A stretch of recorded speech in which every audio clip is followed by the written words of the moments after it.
El 8 de diciembre de 1976, un equipo de televisión entró en una vieja atracción de feria en Long Beach, California.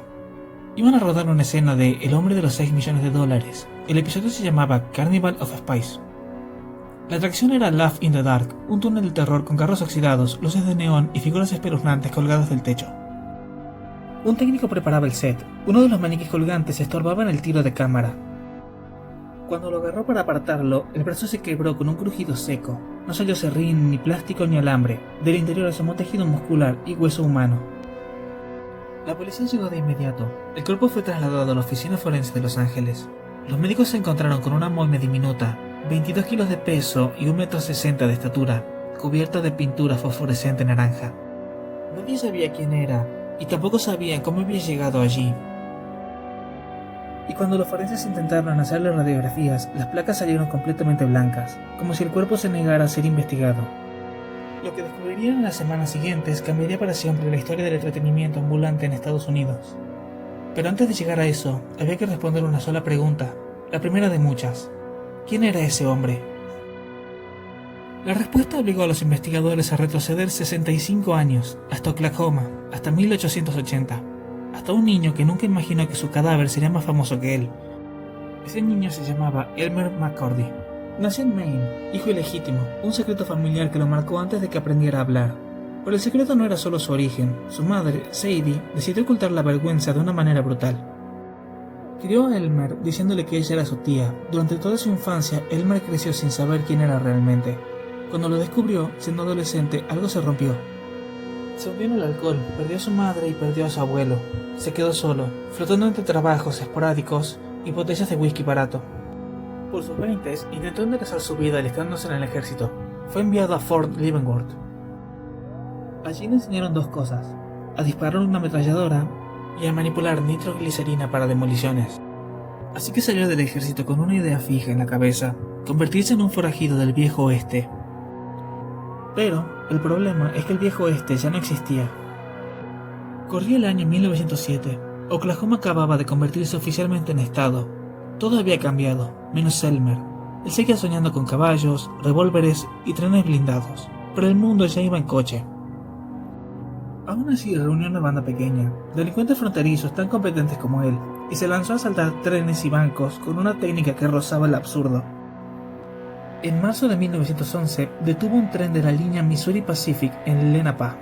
Esperaba encontrar una caja fuerte con $4,000. Colocó tanta nitroglicerina que la explosión derritió las monedas de plata.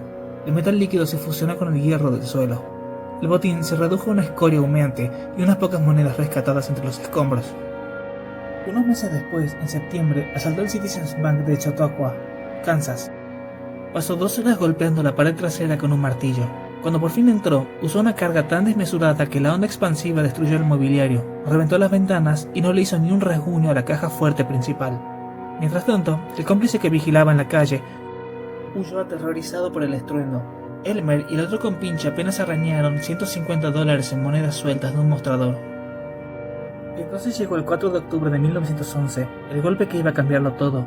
Un informante les había asegurado que el tren Katy de la línea Missouri-Kansas-Texas transportaba $400,000 en regalías para la nación Osage. Asaltaron el tren, irrumpieron en los vagones y se encontraron con pasajeros comunes. Se habían equivocado de tren. El botín total fue de $46, 2 jarras de whisky y el reloj de bolsillo del conductor. La prensa lo bautizó como el asalto de tren más pequeño de la historia. Las autoridades federales ya tenían una recompensa de $2,000 por su cabeza. Elmer lo sabía. Se refugió en el pajar del rancho de un conocido, en las afueras de Bartlesville, Oklahoma. Allí pasó 3 días bebiendo el whisky robado, hundido en la resaca y la paranoia, sin saber que uno de sus propios cómplices lo había delatado para intentar cobrar la recompensa. En la madrugada del 7 de octubre de 1911, un grupo de 3 alguaciles rodeó el granero. Elmer, borracho y enfermo, respondió a los disparos. El tiroteo duró cerca de 1 hora. Una bala calibre 32-20 le perforó el pecho de frente y le atravesó el pulmón. Cayó sobre el heno. El último forajido del viejo oeste había muerto, pero su historia no terminó allí. De hecho, lo que estaba a punto de ocurrir convertiría su muerte en una condena mucho más larga que su vida. El cadáver fue llevado a la funeraria de Joseph L. Johnson. Nadie lo reclamó. Johnson, un empresario pragmático, decidió embalsamarlo con una cantidad masiva de arsénico, un conservante tan potente como venenoso. El arsénico detuvo la putrefacción de manera casi milagrosa, y Johnson hizo un cálculo. Si nadie pagaba por el entierro, que el muerto pagara su propia tumba. Lo vistió con ropa de vaquero, le puso un rifle entre las manos, lo exhibió en la trastienda. 1 centavo por verlo, 5 centavos por tocarlo. Lo bautizó como el bandido que no se daría por vencido. Los visitantes metían las monedas directamente en la boca del cadáver, y los hijos de Johnson le ponían patines en los pies para que fuera aventado a los otros niños del vecindario. Nadie parecía recordar que aquel hombre había tenido nombre. Durante 5 años fue la mascota de la funeraria y su encanto principal. Johnson rechazó ofertas de compras de circos itinerantes. Hasta que en 1916, 2 hombres se presentaron en la funeraria, con lágrimas en los ojos. Dijeron ser los hermanos perdidos de Elmer, que venían desde California a reclamar el cuerpo para darle cristiana sepultura. Se llamaban James y Charles Patterson. Y eran, precisamente, los dueños del circo ambulante Great Patterson Shows. Johnson dudó, miró los papeles, vio a aquellos hombres llorar, y se los entregó sin pedir más pruebas. Lo que Johnson no podía imaginar era que acababa de condenar a aquel cuerpo a un viaje que duraría más de medio siglo. Esa misma noche metieron la momia en un tren, y en la siguiente parada de la feria ya la estaban exhibiendo. Era solo el principio. Durante 60 años Elmer desapareció, no bajo tierra, sino encima de ella. Cruzó Estados Unidos en tren, en camiones, en caravanas, pasó por ferias, museos, películas, almacenes. Cada nueva persona que lo compraba veía en él una oportunidad de ganar dinero. Nadie lo veía como un hombre, lo veían como un activo. En los años 20 y 30 formó parte del Museo de Cera del Crimen de Louis Sony, un ex alguacil que exhibía figuras de forajidos famosos junto a su auténtico cadáver momificado. Fue durante esa época cuando el cuerpo de Elmer tuvo su primera aparición en el cine. En 1933, el director de serie B. Dwayne Esper lo usó como utilería en la película Narcotic. Aparecía de fondo, en una escena de morgue, interpretando a un cadáver. Literalmente, interpretándose a sí mismo. Pero el negocio de Sony quebró. La momia pasó a almacenes subterráneos donde las ratas le comieron parte de las orejas, los dedos y el pelo. Estuvo expuesto cerca del monte Rushmore, donde una tormenta de viento lo dañó aún más. Fue comprado, vendido, alquilado, olvidado. En los contratos de compraventa de los años 60, el cuerpo ya no figuraba como cadáver humano. Lo listaban simplemente como maniquí de cera deteriorado. Había dejado de ser una persona y finalmente hasta dejó de tener un nombre. Antes de llegar a Long Beach, el hijo de Sony vendió el cuerpo a Spoony Singh, el dueño de Hollywood Wax Museum. Singh lo exhibió un tiempo junto a sus figuras de cera. Pero el cadáver real se veía tan deteriorado y poco realista al lado de las réplicas modernas que decidió deshacerse de él. Se lo vendió a un copropietario del parque de atracciones, The Pike. El electricista del parque, Ray Scott, lo encontró tirado en un armario, acumulando polvo. Entonces decidió usarlo para la nueva atracción de terror, Laugh in the Dark. Scott lo pintó de pies a cabeza con pintura fosforescente naranja, le ató una soga al cuello y lo colgó del techo. Durante 4 años, miles de familias pasaron bajo su cuerpo. Los carros avanzaban en la oscuridad, la luz negra hacía brillar su silueta. Los niños gritaban, los adultos reían. Pero los empleados del parque sí notaban cosas raras. Decían que el maniquí sudaba un líquido espeso y aceitoso durante las olas de calor del verano californiano. No era plástico derretido, eran los fluidos grasosos y los restos de arsénico del tejido adiposo real de Elmer, que supuraban por las altas temperaturas. Decían que pesaba demasiado para ser de papel maché, que su peso cambiaba según el día. Algunos hablaban de una maldición. Los adolescentes de Long Beach rumoreaban que el parque usaba esqueletos humanos reales comprados a hospitales clausurados. Señalaban a un esqueleto articulado del fondo de la sala, sin imaginar que el verdadero cadáver era aquel vaquero fosforescente que colgaba sobre sus cabezas. Entonces, la oficina forense de Los Ángeles recibió un cuerpo momificado que pesaba 22 kilos y medía 1,60 m. Al limpiar la pintura naranja, descubrieron una vieja costura en el pecho. El análisis químico detectó arsénico, un compuesto prohibido desde los años 20. La momia tenía más de medio siglo. La bala entró debajo del pezón derecho, cruzó el hígado y cayó hasta la pelvis. Era un proyectil calibre 32-20, idéntico al que usaban los comisarios de Oklahoma en 1911. Un estudio médico reveló que el hombre sufría tuberculosis, neumonía y parásitos por comer cerdo crudo. Estaba tan débil que casi no podía sostener su rifle. Y entonces hicieron un hallazgo clave.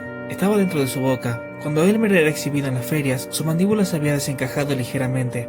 Los visitantes y los propios dueños usaban su boca como alcancía o como basurero para arrojar objetos. Allí, alojados profundamente en su garganta, cayeron dos objetos del fondo: un centavo de 1924 y un boleto del Museo del Crimen de Louis Sony. Esas dos pistas revelaron su identidad. La policía de Los Ángeles rastreó los registros comerciales de Louis Sony. Encontraron folletos de los años 30 que anunciaban al auténtico forajido del oeste, un cadáver real apodado The Outlaw Who Wouldn't Give Up. Los herederos de Sony confirmaron que aquel cuerpo había sido comprado en 1922 a un carnaval, el Great Patterson Show.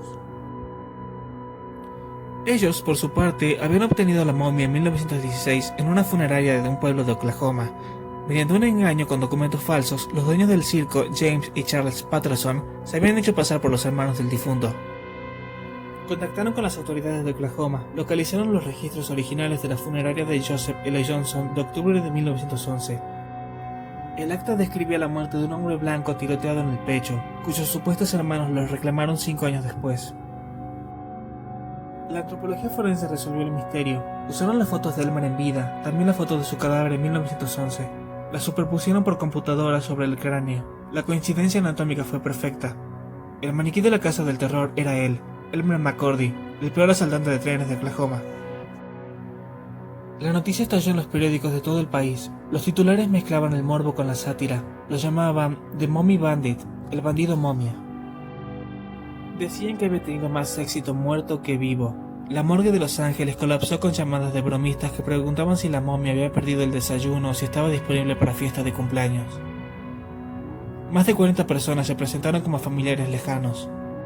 No por respeto. Querían reclamar el cuerpo y montar su propio negocio de exhibición privada. La codicia otra vez. Ni siquiera después de muerto dejaban de ver en él una oportunidad de lucrar. Pero el hallazgo abrió algo más profundo que las burlas y la avaricia. ¿Cómo era posible que un ser humano hubiera pasado décadas colgado del techo de un parque de atracciones y nadie lo hubiera notado? ¿Qué clase de sistema permitía que un cadáver se convirtiera en utilería? Durante 65 años todos pensaron que era de plástico, hasta que un hueso roto demostró lo contrario. El 22 de abril de 1977, Elmer recibió su funeral. Asistieron más de 300 personas. Usaron un carruaje fúnebre tirado por caballos blancos, que no se usaba desde 1913. Lo enterraron en el cementerio Summit View, en Guthrie, Oklahoma. Su tumba está al lado de Bill Doolin, un famoso forajido del viejo oeste. Para evitar que lo volvieran a robar, vertieron cemento sobre el ataúd. Después cubrieron la fosa con tierra. Ni los coleccionistas, ni los circos, ni los curiosos. Nadie podría volverlo a tocar.